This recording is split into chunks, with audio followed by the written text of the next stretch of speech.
In 2014, on a rainy night in Oregon, a terrified woman called 911 from the side of a remote highway. She was sobbing, breathless, whispering that someone was following her. The call lasted just 38 seconds, then it cut off. There was no trace of her car, no trace of her body. But that woman, Andrea Kraft, wasn't supposed to be in Oregon. She wasn't supposed to be alive at all. She had been declared dead 6 years earlier. This is the story of the woman who called for help from beyond the grave. October 17, 2014, a highway patrol dispatcher receives a 911 call. A woman's voice, soft, trembling. She says, "He's following me, please help." The dispatcher tries to trace the call, but the signal keeps bouncing. Then there's a loud crash, then silence. Officers are dispatched to the stretch of road where the signal last pinged. No signs of a crash, no tire marks, no car, no Andrea Kraft. And here's where it gets stranger.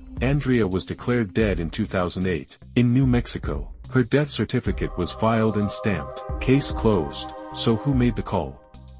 To understand that, we go back to 2008. Andrea Kraft was 29. She worked as a legal assistant in Albuquerque. She was engaged to a man named Marcus Shaw. Life seemed normal, nothing unusual. But one Sunday morning, she didn't show up to work, or answer her phone. 3 days later, police found her car at the bottom of a cliff near Mesa Peak.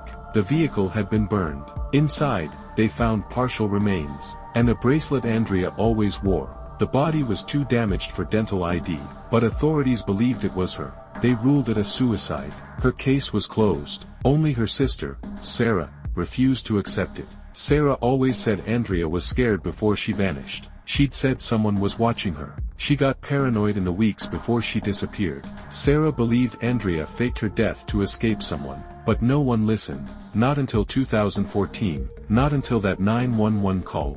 After the call, the case was reopened. The phone used was a prepaid burner. It had been bought in Kansas 2 weeks earlier.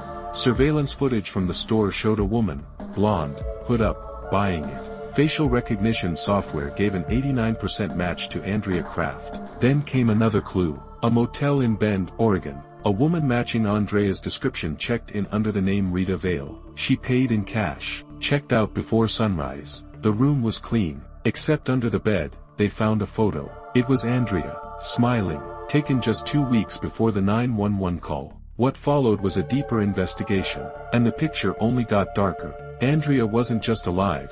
She had been living under different names for years. Library cards, apartment leases, bank accounts, all with aliases. But the handwriting matched, and the photos told the story. She'd been hiding in plain sight. But from what?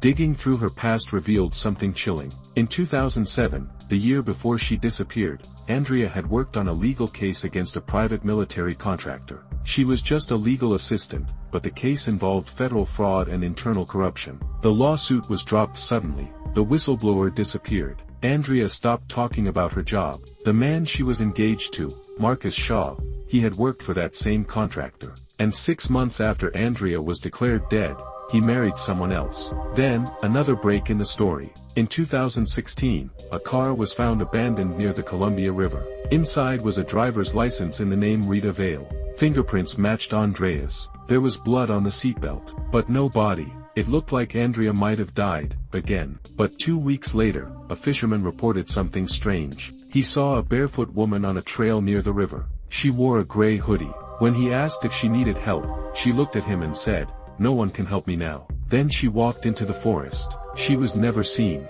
Andrea Kraft was declared dead twice. Once in 2008, possibly again in 2016. But maybe she's still alive, running, hiding, knowing something she was never meant to know. And the 911 call in 2014. Maybe it was fear. Maybe it was a crack in the perfect escape. Or maybe it was the beginning of the end. No answers, just a woman erased, and a voice that still haunts the silence. Like, subscribe and share and follow for more.